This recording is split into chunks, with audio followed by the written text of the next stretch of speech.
Olá, minha gente, tudo bem com vocês? Então vamos conversar mais um pouquinho sobre o nosso Grande Sertão Veredas. E essa semana foi uma semana bem interessante. Primeiro, conte aqui o que vocês acharam da semana, se já está mais fluida a leitura, como é que tá a leitura aí para vocês? Eu confesso que alguns pontos ainda tá bem cansativo. Mas a leitura já está fluindo bem mais do que a primeira semana. Eu creio que com o tempo a gente vai é, tornando mais, né, fluida a leitura, porque inclusive estamos mais adaptados a essa linguagem que o Guimarães Rosa usa. É algo muito complexo, né? Podemos até citar até caracterizar, né, dessa forma, que seja um texto bem complexo e, enfim. Mas essa semana foi uma semana de muita revelação e eu queria também saber o que vocês acharam dessas revelações. Primeiro, o Riobaldo, vocês viram que o Riobaldo voltou um pouquinho ao passado e é algo que um pouco me incomoda no Grande Sertão Veredas. É esse ele não segue uma linearidade, né? Não segue algo linear. Ele vai comentando lá, né? Falando, narrando os seus acontecimentos, seus pensamentos de forma um pouco desordenada. Agora ele voltou um pouco ao passado e contou como foi que ele encontrou a primeira vez ali o Diadorim, como é que eles se conheceram, e vocês viram ali todos os fatos que ele estava narrando, sobretudo ali naquela questão do rio, que eles se encontraram, e foi algo bem para o Diadorim foi algo bem encantador e também sobretudo, né, foi algo que marcou profundamente a vida deles. Deles que eu tô falando, porque o próprio Riobaldo, quando narra essa história, quando encontra lá o Diadorim, ele cita, inclusive, que o Diadorim teve aquele sentimento recíproco, ou seja, o Diadorim também gostou bastante dele. Então foi algo bem como se fosse, podemos dizer, uma espécie de amor à primeira vista. Eles se conheceram e, e já se olharam ali e já decretaram e já pensaram que eles seriam ali amigos pelo resto da vida. Enfim. Mas aí a gente também viu que o Diadorim ele desapareceu por um bom tempo. E o Riobaldo ele seguiu a vida dele normal. Inclusive lá teve a morte da família dele. E ele foi criado por uma parte aí com o tio que a gente viu. E o tio dele meio que ajudou nessa questão toda da educação, e enfim. Mas aí apareceu, né, esses jagunços, ele entrou nessa vida, como a gente viu, nessa vida de jagunços, e nesse meio tempo que ele foi, meio que encontrou esse caminho, esse outro caminho da vida dele, ele também teve umas paixões, né, nesse meio tempo, e a gente viu que uma das paixões dele, que até hoje ali, que ele está ainda narrando, ele lembra como algo que marcou bastante a vida dele e que ele ainda tem algum sentimento muito forte por essa menina, né, que é aquela Ninhorinha. Ela meio que conseguiu prender ele ali de uma forma muito avassaladora, e ele até hoje tem esse pensamento que ele tem um carinho enorme por ela. Foi uma das pessoas ali que ele amou bastante, e ainda ele guarda uma espécie de sentimento muito grande por ele e por Ninhorinha, né? Mas enfim, gente, e seguindo sobre essa questão, a revelação toda dessa semana foi algo bem surpresa, né, para nós, sobretudo porque o Riobaldo estava ali numa casa de outras pessoas, com vários homens lá. Não, a priori não sabia se era jagunço ou era outro bando, enfim. Mas aí chega nessa casa um menino bem diferente daqueles jagunços todos. E aí o Riobaldo conheceu logo, quando bateu o olho nessa pessoa que entrou, E então aí a pessoa se identificou que era Reinaldo, e então começou toda essa questão do encontro, né? E foi um encontro muito bonito, eles relembraram tudo. E a priori, o próprio Reinaldo, que falou para o Diadorim essas revelações, que ele era Diadorim, porém não falassem, porque ele usou aquele nome para uma espécie de proteção, que a gente não sabe realmente o que é ainda, porque para a gente ver tudo aquilo, o Diadorim ele tem um segredo muito grande, que a gente ainda não tá ainda para descobrir o que tá acontecendo ali, o que o Diadorim esconde tanto. Mas depois desses fatos todos, aconteceu os fatos que eu achei até agora os mais incríveis do livro, que é essa questão toda do sentimento deles dois, enfim. Mas vocês viram que o Diadorim cuidando, né, do Riobaldo, meio que fazendo a barba, mandando fazer a barba, cortando o cabelo, todo aquele sentimento, uma espécie de cuidado todo, e mandando ele tomar banho, todo aquele ritual ali de um carinho, de um cuidado, enfim, gente, foi muito bonito aquilo e aquele encontro também, né? E outra coisa que vocês perceberam ao longo dessa semana, que é algo que muito me chamou a atenção, a cada parte aqui que a gente via lendo, o texto permeado de frases da seguinte forma, que eles jogam uma espécie ali, né? Eles mostram um sentimento mútuo, né? Ali um sentimento um com o outro, inclusive um sentimento de ciúmes, um abustinho, né? Ciúmes ali, e inclusive o Diadorim, que tinha uma espécie de ciúme, que inclusive quando o Riobaldo não tinha tanta atenção para ele, mas tinha atenção para outros homens, ou então também quando o Diadorim falava dos amores passados, enfim. Mas, gente, eu achei bem interessante e isso me chamou muito a atenção. Inclusive, vi algumas pessoas que estão lendo falar comigo sobre isso, essa questão da sexualidade, né? Isso aqui, olha, é uma coisa que eu vou falar logo para vocês.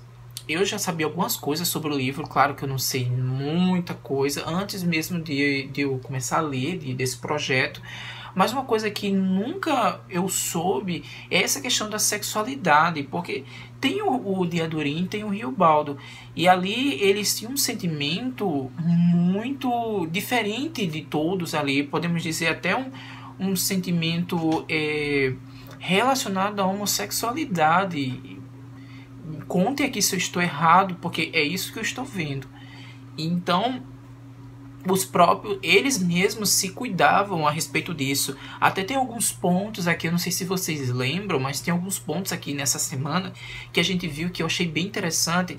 É o ponto que Riobaldo e o Diadorim, eles meio que se protegem ali, meio que podemos dizer a palavra, né? Se protegem ali do pensamento daqueles jagunços. Como sabemos que é um ambiente muito masculino, muito machista ali, então eles tinham esse receio também de ficarem ali muito próximos por causa desse jagunço, mesmo da comunidade mesmo onde eles estavam, junto com os jagunços, enfim, pensar algo diferente deles, algo que suspeitassem de alguma coisa que fosse contra a masculinidade, e algo que eu acho que bem forte nisso. E me conte aqui se eu estou errado, porque é isso que eu estou vendo, essa parte da homossexualidade. Não sei se eu estou certo, eu não procurei nenhuma referência na internet, porque, assim, me indicaram que Christian não leia nada agora, deixa para ler no final alguns artigos sobre, alguns trabalhos sobre o Grande Sertão Veredas, porque como esses artigos eles fazem um panorama geral da obra, faz uma análise da obra, pode ter spoilers, e disse que tem um spoiler aí que pode acabar com a história, né? Mas vamos continuar. Aqui também, essa semana, teve uma batalha muito grande. E uma coisa que a gente percebeu aí é a figura do Joca Ramiro, né? Joca Ramiro, ele é um cara como se fosse, inclusive tem aqui até enfatizando, como se fosse uma espécie de imperador ali dos jagunços. Tem seus protetores também, e também que ali o Hermógenes, tem também o Ricardão também, que é um dos caras autoritários ali, que tem uns pensamentos mais ligados ao dinheiro, enfim. Mas também, essa semana, uma coisa que muito me chamou a atenção é essa questão da política. Da política, e algo que muito se caracteriza ali, aliás, é caracterizado pela figura do Zé Bebelo, né? Ele, inclusive, estava tentando inserir o próprio Riobaldo nesse mundo mesmo de política. É porque uma coisa ali que a gente percebe que o Guimarães Rosa queria colocar uma espécie de crítica, né, sobre a política, como era organizada ali de uma forma muito promíscua, né, naquele mundo ali. E aí teve esse conflito, né, com o Zé Bebelo e todo esse bando, que a gente vai descobrir mais o que vai acontecer depois, porque aí nesse final dessa semana ocorreu esse conflito, esse encontro do Joca Ramiro com o Zé Bebelo, então tá uma confusão ali armada e a gente não sabe o que vai acontecer depois, mas vamos aguardar aí nos próximos capítulos, né, na próxima semana. Outra coisa que é bem interessante, que deu para perceber, é sobre a figura do Riobaldo, porque a cada semana, né, a gente vai descobrindo mais o Riobaldo. O Riobaldo, ele vai se abrindo como se fosse uma flor mesmo. Então ele vai se abrindo e a gente vai começando a ver detalhes do próprio Riobaldo.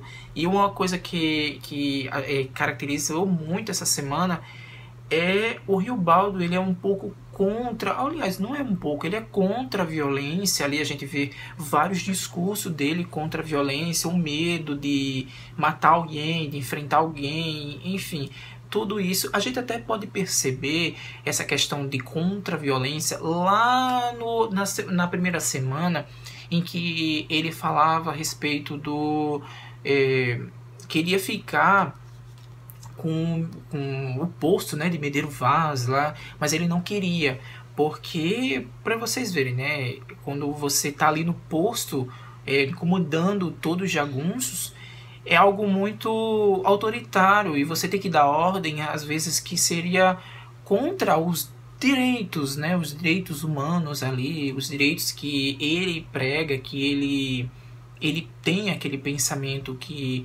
de paz, né, que ele é contra aquela confusão toda, enfim.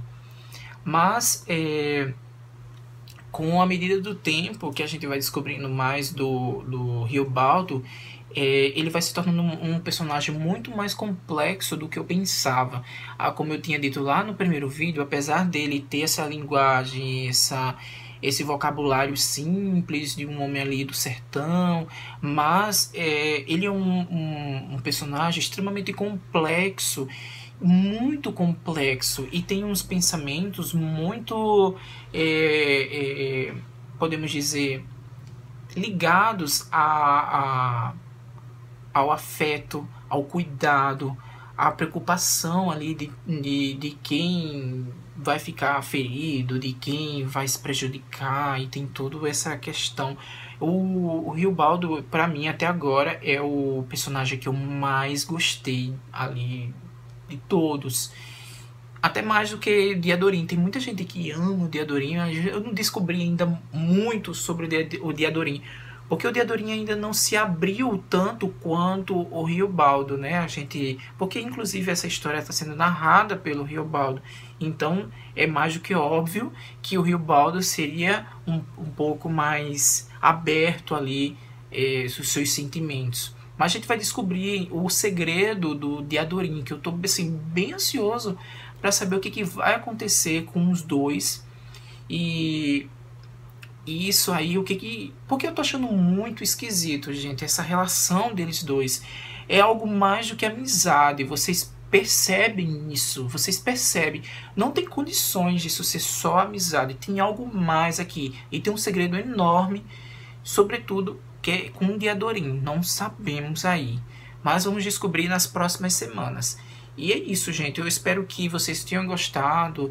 Eu dei um panorama assim, geral do que está acontecendo, mas o livro ainda tem muita coisa para mostrar, sobretudo essa questão ainda do Rio Baldo que está desaflorando. A gente não sabe o que para onde ele vai nos levar, e é também esse segredo enorme do Diadorim. Não sabemos o que ele sente de fato para o Rio Baldo. Não sei, gente, ainda está bem confuso esses sentimentos aqui que tá rolando. Mas é isso, eu espero que vocês tenham gostado. Essa semana foi uma semana bem interessante e tá sendo bem promissora.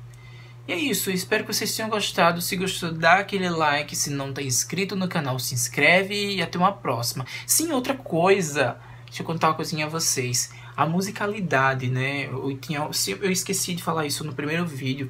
A musicalidade, gente, do romance, desse romance do Guimarães Rosa, é algo muito forte, né? Você vê aqui as palavras, cada vírgula aqui são essenciais, ponto, tudo, as exclamações, tudo, a pontuação. E você seguindo essa musicalidade que tem em cada frase, é algo muito bonito. E uma coisa que eu até indico para vocês, se vocês estiverem com dificuldade em algumas partes, leiam em voz alta, ouçam a sua voz, né? Ouça a musicalidade das palavras ali, a junção delas. E é isso. Cheiro, até a próxima. Tchau.